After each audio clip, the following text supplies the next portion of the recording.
ಬೆಂಗಳೂರು ಬಳಿ ಎರಡನೇ ವಿಮಾನ ನಿಲ್ದಾಣ ನಿರ್ಮಾಣ ಸಂಬಂಧ ಚರ್ಚೆ ಗರಿಗೆದರಿದೆ. ಕನಕಪುರದಲ್ಲಿ ವಿಮಾನ ನಿಲ್ದಾಣ ರಚನೆಗೆ ತೆರೆಮರೆಯ ಪ್ರಯತ್ನ ನಡೀತಾ ಇದೆ. ಇನ್ನು ರಾಜ್ಯ ಸರ್ಕಾರ ಕೂಡ ಈ ನಿಟ್ಟಿನಲ್ಲಿ ಉತ್ಸುಕವಾಗಿದೆ. ಕೇಂದ್ರ ಸಚಿವ ಸೋಮಣ್ಣ ಇದಕ್ಕೆ ವಿರೋಧವನ್ನು ವ್ಯಕ್ತಪಡಿಸಿದ್ದಾರೆ. ಕೇಂದ್ರ ವಿಮಾನಯಾನ ಸಚಿವರಿಗೆ ಪತ್ರ ಕೂಡ ಬರೆದಿದ್ದಾರೆ. ಕನಕಪುರ ಬೇಡ, ಬದಲಾಗಿ ತುಮಕೂರಿನ ಶಿರಾ ಬಳಿ ವಿಮಾನ ನಿಲ್ದಾಣ ರಚನೆ ಮಾಡಬೇಕು. ಇದು ಸಚಿವ ಸೋಮಣ್ಣ ಅವರ ಆಗ್ರಹ. ಶಿರಾದಲ್ಲಿ ವಿಮಾನ ನಿಲ್ದಾಣ ರಚನೆಯಾದರೆ ಅಕ್ಕಪಕ್ಕದ ಜಿಲ್ಲೆಗಳಿಗೂ ಅನುಕೂಲ ಇದೆ. ಇನ್ನು ಸೋಮಣ್ಣ ಅವರ ವಾದವೂ ಕೂಡ ಅದೇ ಆಗಿತ್ತು. ಅಭಿಪ್ರಾಯವನ್ನ ಚಿತ್ರದುರ್ಗ ನಾಗರಿಕರು ಬೆಂಬಲಿಸಿದ್ದಾರೆ. ಅವರ ರಿಯಾಕ್ಷನ್ ಇಲ್ಲಿದೆ. ಹಾಗಾದ್ರೆ ಸಾರ್ವಜನಿಕರು ಏನೇನು ಮಾತನಾಡಿದ್ದಾರೆ, ಅವರ ಅಭಿಪ್ರಾಯವನ್ನು ಕೂಡ ನೋಡ್ಕೊಂಡು ಬರೋಣ. ಏನು ಎಲ್ಲ ನಡೀತಿದೆ ಮತ್ತೆ ಅದನ್ನ ಒತ್ತಾಯ ಮಾಡ್ತಾ ಇದ್ದಾರೆ. ಅದು ಆದ್ರೆ ಬಹಳಷ್ಟು ಒಳ್ಳೇದು ಅಂತ ನಮ್ಮ ಅಭಿಪ್ರಾಯ. ಯಾಕಪ್ಪ ಅಂತಂದ್ರೆ ಮೊದಲೇದಾಗಿ ಹೇಳ್ಬೇಕಾದ್ರೆ ನಮ್ಮ ಚಿತ್ರದುರ್ಗ ಒಂದು ಬಯಲು ಸೀಮೆ ನಾಡು. ಇಲ್ಲಿ ಬಹಳಷ್ಟು ದೊಡ್ಡ ದೊಡ್ಡ ಇಂಡಸ್ಟ್ರಿಗಳಾಗಿರ್ಬೋದು, ಕಾರ್ಖಾನೆಗಳಾಗಿರ್ಬೋದು, IITಗಳಾಗಿರ್ಬೋದು, ಈ ತರ ಯಾವುದೇ ಒಂದು ಇಂಡಸ್ಟ್ರಿಗಳು, ಕಾರ್ಖಾನೆಗಳು ಈಗ ಏನು ಶಿರಾ ಅಥವಾ ತುಮಕೂರಲ್ಲಿ ಹೊಸದಾಗಿ ವಿಮಾನ ನಿಲ್ದಾಣ ಅಥವಾ ಏರ್ಪೋರ್ಟ್ ಅನ್ನ ಮಾಡೋದ್ರಿಂದ ಈಗ ಚಿತ್ರದುರ್ಗದಲ್ಲೂ ಕೂಡ ಎಷ್ಟೊಂದು ಪ್ರೇಕ್ಷಣೀಯ ಸ್ಥಳಗಳಿದಾವೆ. ಮತ್ತೆ ಹತ್ರದಲ್ಲಿ ಇರೋ ಬಳ್ಳಾರಿ ಚಿತ್ರದುರ್ಗ ತಾಲೂಕು ಪಂಡ್ರಳ್ಳಿ, ನಾನು ಸಿವಿಲ್ ಕಾಂಟ್ರಾಕ್ಟರು. ಈಗ ಶಿರಾದಲ್ಲಿ ಏರ್ಪೋರ್ಟ್ ಆಗುತ್ತಂತ ಸುದ್ದಿ ಕೇಳಿ ಭಾಳ ಸಂತೋಷ ಆಯಿತು. ಕಾರಣ ಇಷ್ಟೇ, ಈಗ ಬೆಂಗಳೂರು ಚಿತ್ರದುರ್ಗ ಈ ನೇರ ರೈಲು ಮಾರ್ಗ ಆಗೋದ್ರಿಂದ ಈ ಸಾಗಾಣಿಕೆಗೆ, ಟ್ರಾನ್ಸ್ಪೋರ್ಟೇಷನ್ಗೆ ಭಾಳ ಅನುಕೂಲ ಆಗುತ್ತೆ. ಮೊದಲೇ ಹೇಳಿ ಕೇಳಿ ಚಿತ್ರದುರ್ಗ ಬರದ ನಾಡು.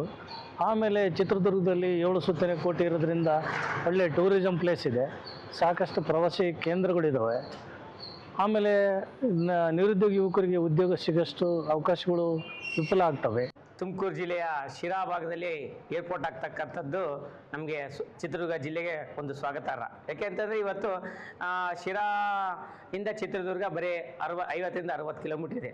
60 ಕಿಲೋಮೀಟರ್ ಇರೋದ್ರಿಂದ ಚಿತ್ರದುರ್ಗಕ್ಕೆ ಒಂದು ಮಧ್ಯಮ ವರ್ಗದವರು ಸಹ ಈ ಭಾಗದಲ್ಲಿ ಓಡಾಡ್ಬೋದು. ನಂತರ ಏನು ಶಿರಾದಲ್ಲಿ ಆಗ್ತಕ್ಕಂಥದ್ದು ಇರೋದ್ರಿಂದ ನಮ್ಮ ಚಿತ್ರದುರ್ಗ ಜಿಲ್ಲೆ ಬರಪೀಡಿತ ಜಿಲ್ಲೆ. ಕೇಂದ್ರ ಸರ್ಕಾರದಿಂದ ನಮ್ಮ ಚಿತ್ರದುರ್ಗ ಲೋಕಸಭಾ ಸದಸ್ಯರಾಗಿರ್ತಕ್ಕಂಥ ಹಾಗೂ ಕೇಂದ್ರ ಮಂತ್ರಿಗಳಾಗಿರ್ತಕ್ಕಂಥ ಸೋಮಣ್ಣನವರು ಶಿರಾಕ್ಕೆ ಏರ್ಪೋರ್ಟ್ನ ತರಬೇಕಂತ ಓಡಾಡ್ತಾ ಇದ್ದಾರೆ. ಅದು ಎಲ್ಲಾದರೂ ಸ್ಯಾಂಕ್ಷನ್ ಆದರೆ ಚಿತ್ರದುರ್ಗಕ್ಕೆ ಪಕ್ಕದ ಜಿಲ್ಲೆ ಬರದನಾಡಾಗಿರ್ತಕ್ಕಂಥ ಚಿತ್ರದುರ್ಗದಲ್ಲಿ ಇರ್ತಕ್ಕಂಥ ನಿರುದ್ಯೋಗ ಯುವಕರಿಗೆ ತುಂಬ ಕೆಲಸ ಸಿಗುತ್ತೆ. ಮತ್ತು ಏರ್ಪೋರ್ಟಲ್ಲಿ ಟ್ರಾನ್ಸ್ಪೋರ್ಟಿಗೆ ಹೆಲ್ಪ್ ಆಗುತ್ತೆ. ಬೇರೆ ರಾಜ್ಯಗಳು ತುಮಕೂರು ಜಿಲ್ಲೆ ಒಳಗೆ ತುಂಬ ಹೊಸನರಸಾಪುರ ಇಂಡಸ್ಟ್ರಿ ಇರೋದ್ರಿಂದ ಇಡೀ ಭಾರತದಲ್ಲೇ ನಂಬರ್ 1 ಇಂಡಸ್ಟ್ರಿ ಆಗ್ತಾ ಇದೆ. ಅಲ್ಲಿ ಬೇಕಾಗಿರೋದು ನಮಗೆ ಏರ್ಪೋರ್ಟ್ ಬೇಕೇ ಬೇಕು. ಹಂಗಾಗಿ ಚಿತ್ರದುರ್ಗ ಜಿಲ್ಲೆ ಅಲ್ಲ, ತುಮಕೂರು ಜಿಲ್ಲೆಗೆ ಅಗತ್ಯವಾಗಿ ಇಂಡಸ್ಟ್ರಿ ಇರೋದ್ರಿಂದ ಬೇಕೇ ಬೇಕಾಗುತ್ತೆ. ಏರ್ಪೋರ್ಟ್ ಅಗತ್ಯ ಇದೆ. ತುಂಬ ವರ್ಷದಿಂದ ಹೇಳ್ತಾವ್ರೆ. MLA ಪರಮೇಶ್ವರ ಸಾಹೇಬರು ಹೇಳಿದ್ರು, ಬಸವರಾಜ ಸಾಹೇಬರು ಹೇಳಿದ್ರು, ಅಲ್ಲೆಲ್ಲ ತುಂಬ ದಿನದಿಂದ ಹೇಳ್ತಾ ಬರ್ತಾವ್ರೆ ಆಗ್ತದೆ ಅಂತ. ಇದುವರೆಗೂ ಆಗಿಲ್ಲ. ದಯಮಾಡಿ ನಮ್ಮ ಜಿಲ್ಲೆ ಕೊಟ್ಟರೆ ಒಳ್ಳೇದಾಗುತ್ತೆ. ಶಿರದಲ್ಲಿ ಆಗ್ತಾ ಇದೆ, ಅದನ್ನ ನಾವು ಮುಂದುವರಿಸಿ ಆದಷ್ಟು ಬೇಗ ಮಾಡಿದ್ರೆ ಒಳ್ಳೇದು.